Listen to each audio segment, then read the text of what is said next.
दोस्तों, ओम नमः शिवाय ओम।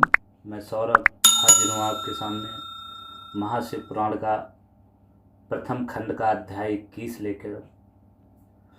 ब्रह्मा जी बोले, हे नारद, इस प्रकार शिव जी समस्त देवताओं सहित अलकापुरी में पहुँचे, जहाँ निधिनाथ की विनती मानकर वहीं वास करने लगे।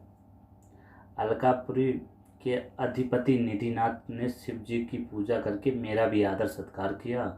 यही बात हर व्यक्ति के लिए उचित है कि जो कोई अपने घर आए, सत्कार तथा वेद शास्त्र को जानकर अच्छे कर्मों से संसार में प्रसिद्धि प्राप्त करे।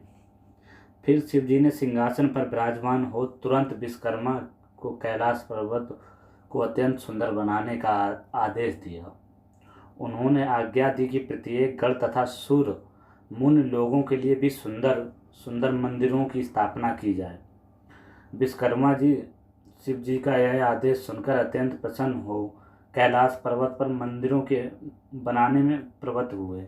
उन्होंने एक बहुत सुंदर सा विचित्र स्थल का निर्माण किया, जो भिन्न भिन्न प्रकार की सामग्री तथा रत्नों से अलंकृत बहुमूल्यों स्वर्ण पत्रों से सजा हुआ था। बीच में एक मुख्य स्थान शिव जी के लिए निर्मित किया गया अथा पूरा अलग बनाया गया। उसके पश्चात उसने शिव जी से आकर प्रार्थना की कि मंदिर बनकर तैयार है, अब और कुछ आज्ञा हो उसका पालन करूं। यह सुनकर शिव जी अत्यंत प्रसन्न हुए। तब सबकी यह इच्छा हुई कि शिव जी कैलाश को चले गए तो अत्यंत उत्तम होगा। अंतर्यामी शिव जी ने अपने भक्तों की मन की इच्छा समझ गए तथा अपने चरण कमलों से कैलाश पर्वत को सुशोभित कर दिया। इतनी कथा कहकर ब्रह्मा जी बोले, हे नारद, उस समय मैं और विष्णु दोनों ब्राह्मणों के साथ लेकर शिव जी के पास पहुँचे तथा निधिपति ने हम सब की ओर प्रार्थना की कि हे स्वामी, सबकी प्रबल आकांक्षा है कि आप अभिषेक एवं पूजन किया जाए। हम आपको सिंहासन पर बिठाकर पूजा करें, जिससे हमारा मनोरथ सफल हो। शिव जी ने अत्यंत प्रसन्न होकर यह बात स्वीकार कर ली। तब सब लोग आनंद से तैयारी में लगे। मुनियों ने ज्योतिषियों से शुभ मुहूर्त जानकर प्रसन्न हो विष्णु से यह कहा कि शिव जी के अभिषेक का मुहूर्त निश्चित हो गया, सब विलंब ना कीजिए। तब मैंने तथा विष्णु जी ने शिव जी से कहा कि हे प्रभु, आप स्नान कर इस समय योग वस्त्र धारण कीजिए। शिव जी ने हमारी प्रार्थना को स्वीकार किया और स्नान वस्त्र धारण किए। यह देखकर सब उपस्थित जन प्रसन्न हुए और शिव जी को स्नान के लिए समस्त तीर्थों का जल लाया गया। उसी जल से उन्होंने स्नान किया। मैंने तथा विष्णु जी ने उनके शरीर को अपने हाथों से अच्छी तरह मल कर धोया। मैंने वेद ध्वनि प्रारंभ की। सर्वप्रथम विष्णु जी ने मंत्र पढ़कर शिव जी की पूजा की तथा लक्ष्मी जी सहित बड़ी भक्ति के साथ बार बार आरती उतारी। समस्त गंधर्व अपने प्रिय स्वर एवं मधुर वाणी में मनोरथ गीत गाने लगे। मैंने भी समस्त देवताओं के साथ पूजा की। उसके पश्चात सनकादि, मरीच, ब्रह्मऋषि, देवऋषि तथा अन्य मुनि आदि ने शिव जी की पूजा की। अब हम सब लोगों ने इस आनंद में बहुत द्रव्य लुटाया। उस समय चारों ओर से धन्य धन्य की का शब्द सुनाई देता था। सब लोगों ने अत्यंत आनंद के साथ वह उत्सव मनाया। ओम नमः शिवाय ओम। अब अध्याय 22 खंड प्रथम का। ब्रह्मा जी बोले, इसके बाद सबसे पहले विष्णु जी ने दोनों हाथ जोड़कर स्तुति करते हुए कहा, हे ईश्वर, आपकी स्तुति वेद भी नहीं कर सकते। मैंने भी आपकी स्तुति की है।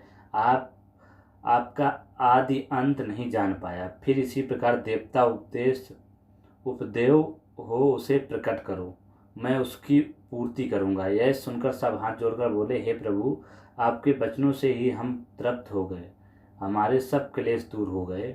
इसके अतिरिक्त अब और कौन सी वस्तु है जिसको हम आपसे मांगे? आपसे क्या छिपा है? फिर भी हम सबकी एक ही इच्छा है कि हम सब सदा आपकी भक्ति में लिप्त रहें तथा आपके चरणों की इच्छा किया करें। हमको कोई भय ना हो और ना हमारे अपराध क्षमा करें। जब दानव हमारा अपमान करें उस समय हमारे दुखों को दूर करें। सब लोग इतना कहकर चुप हो गए। तब शिव जी सबको अभय दान देकर स्वयं सगुण रूप से उपस्थित स्थित हुए।